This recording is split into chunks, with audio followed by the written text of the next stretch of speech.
नमस्कार, times of Swaraj में आप सबों का स्वागत है और मैं हूं संतोष सिंह। और आज हम टाइम्स ऑफ स्वराज में बात शिक्षकों के तबादले की तिलिस्म की करने जा रहे हैं। जी हां, तबादले को लेकर जो आज तक मैंने कहा है और जिस तरीके से मैंने अपनी बातों को रखा है, धन्यवाद सिद्धार्थ जी, आपने हमारी उस बात को नोटिस लिया है। तमाम उन बातों को आप नए आदेश में समाहित किया है जिसको लेकर हम सवाल खड़े कर रहे थे। फर्जी शिक्षक का मसला हो, डॉक्यूमेंट्स वेरिफिकेशन का मसला हो, और जिन पर कार्रवाई चल रही है निलंबन का मसला हो, वित्तीय अनियमितता का मसला हो, बहुत सारे मुद्दों को हमने उठाया था। इस आदेश में आपने उन तमाम मुद्दों को समाहित किया है। फिर भी एक सवाल है और वो बड़ा सवाल है। तीसरे आदेश के बावजूद भी बहुत सारी बातें ऐसी हैं जो आपकी तबादले नीति पर सवाल खड़े कर रहे हैं। हमें लगता है कि हो सकता है कि आपके जेहन में वो बातें नहीं आई होता है, कभी कभी चीज़ें छूट जाती हैं, तो मेरा काम है कि वो आप तक फिर हम पहुंचाएं। और जिस तरीके से ये आदेश निर्गत हुआ है, ये साफ साफ लग रहा है कि तबादले को लेकर विभाग बहुत ज़्यादा दबाव में है। वजह जो भी हो, जो मंत्री बोलते हैं और जो आप बोलते हैं और जो पत्र बोल रहा है, कहीं एक दूसरे में तारतम्य नहीं है। हर बार जो आप पत्र जारी किए हैं, जरा तीनों पत्र को आप गौर फरमाएं। पहला जिसमें आप नियमावली बनाए, उसके बाद एक और आदेश, एक बार फिर आदेश। आप देखिए कि अपने ही आदेश को या अपने ही नियमावली को कैसे आप उसको डिलीट करते चले गए हैं, कैसे आप उन चीज़ों को नज़रअंदाज करते चले गए हैं जो तबादले नीति के लेकर आपने बहुत ही प्रमुखता से दिया था। एक तो आपने महिला शिक्षकों का प्रतिशत निर्धारित किया था, दूसरा आपने बीपीएससी नियोजित विशिष्ट इसका एक रेशियो आपने निर्धारित किया था, याद करिए पहले वाले में, कि इसके आधार पर हम पोस्टिंग करेंगे। लेकिन आदेश में धीरे धीरे वो बातें विलुप्त होती चली गई। और आप जब हेडमास्टर से जब आप मांगे हैं, रिक्तियाँ मांगे हैं, तो आपने तो देख लिया कि कहीं रिक्ति नहीं है। शहरी क्षेत्र को छोड़ दीजिए तो ग्रामीण क्षेत्र में रिक्तियाँ नहीं हैं। और उसके बाद अभी योगेंद्र जी जो पत्र जारी किए हैं और 9, 10, 11, 12 को लेकर पद सृजन से संबंधित जो उन्होंने आदेश जारी किया है, तो ये भी तय हो गया कि शहर में जितने भी 9वां, 10वां, 11वां का स्कूल है, उस स्कूल में जो शिक्षक हैं उन्हीं का ज़रूरत से ज़्यादा शिक्षक है। अब उसको अलग अलग तरीके से वो अब योगेंद्र जी उसको अब प्लेस करेंगे, वहाँ से हटाएंगे वहाँ से, तो वहाँ भी आपका वैकेंसी नहीं है।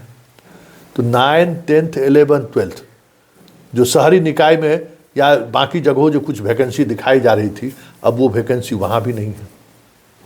बच गया 1 to 8। तो 1 to 5 की अगर हम बात करें, 6 to 8 की बाद में बात करेंगे, तो 1 to 5 में आपने जो निर्धारित किया है छात्र के अनुपात पर 30 पर 1 शिक्षक, फिर आपने एक नया पत्र निकाला जो पंकज कुमार पत्र निकाले कि भाई हम कम से कम जो है 5 शिक्षक रखेंगे। एक न्यूनतम निर्धारित किया आपने। आप देख लीजिए उसके बावजूद भी वैकेंसी क्या है। ये सारा डाटा आपके पास है। जो डाटा आपके पास है उसी डाटा की हम चर्चा कर रहे हैं। वो डाटा और वो वैकेंसी दिखा रहा है कि आपके पास वैकेंसी अब नहीं है। और जबकि TRE 3 का काउंसलिंग हो चुका है, फिर अभी जो सस्पेक्टेड या कुछ प्रॉब्लम हुआ है उसके लिए आपने जो है सो तिथि जारी की है। लेकिन सवाल यह है कि उसकी पोस्टिंग कब करिएगा। आप एक पोस्टिंग आपके सिर पे है, वो पोस्टिंग हो नहीं रहा है, और आप दूसरे के ट्रांसफ़र करने के लिए विभाग क्यों परेशान है भाई। TRE 3 का पोस्टिंग करिएगा ना। TRE 3 के लिए वैकेंसी आपको मिला ना, कहाँ वैकेंसी है, कहाँ पोस्ट कीजिएगा उस शिक्षक को, आपके पास स्टूडेंट कहाँ है।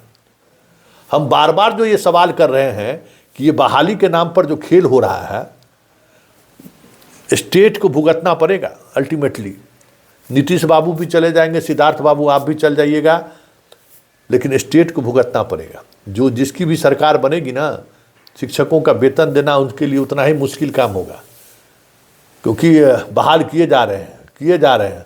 अरे TRE-3 का पोस्टिंग कीजिए ना, तब ना वैकेंसी। आप मान लीजिए TRE-3 का पोस्टिंग हुआ नहीं है और आप तबादले की बात कर रहे हैं, तो सवाल खड़ा होगा ना कि जब आपके पास वैकेंसी नहीं है, जब आपके पास बहाली के लिए पहले से लोग इंतजार कर रहे हैं। ठीक है, जोगेंद्र जी ने फिर निकाल दिया हेडमास्टर वाला, अच्छी बात है। हेडमास्टर 70-75 हज़ार जब कमेगा हटेगा तब कुछ वैकेंसी बनेगी, तो पहले वो वैकेंसी होना चाहिए ना, तो उस वैकेंसी पर जोर नहीं है, तो फिर तबादले के लिए इतना व्यग्रता क्यों है।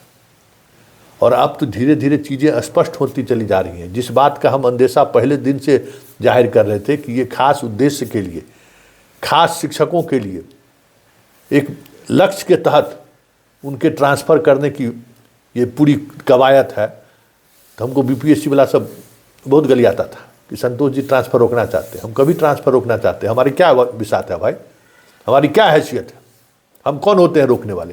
लेकिन हम सवाल तो खड़े कर सकते हैं ना। और आज अगर हम सवाल खड़े नहीं किए रहते तो ये जिसके लिए सब कुछ हो रहा है उसको सब कुछ हो भी गया रहता, और बेचारा जो गिरभांसित है, जिसको गिरभांस है, जिसकी ज़रूरत है, वो सब रोता रहता। आज कम से कम इस नियमावली के बाद तो जो सॉल्वर गैंग वाला है, जो अभी तक थंब इम्प्रेशन जिसका नहीं हुआ है उसका तो तबादला नहीं होगा, जिसका डॉक्यूमेंट्स वेरिफिकेशन अभी तक नहीं हुआ है उसका तबादला तो नहीं होगा, जिसके मामले में हाई कोर्ट में मामले न्यायाधीश में फंसा हुआ है उसका तो तबादला नहीं होगा। उसको अगर सर्टिफिकेट देंगे जिला शिक्षा पदाधिकारी कि नहीं इनके खिलाफ कोई मामला नहीं है, तो कल दिन जेल जाने के लिए होगा ना। सिद्धार्थ ये चीज़ पाला झाड़ लिया ना कि जो सवाल हम कर रहे थे वो जिम्मा दे दिया जिला शिक्षा पदाधिकारी को। बेटा पैसे लेके सही, अगर तू गलत दस्तखत करोगे तो रिटायरमेंटों के बाद तुम धराओगे कि इन पर कोई मामला नहीं है, तो अब लिख के देना पड़ेगा ना। तो अब वहाँ वो चीज़ें होंगी। लेकिन मेरा सवाल एक ही है कि जब आपके पास वैकेंसी नहीं है तो फिर ये तबादले का स्वांग रचने की जरूरत क्या है? और अगर वैकेंसी है तो आप पब्लिक कीजिए, एकदम जैसे होता है ना भाई।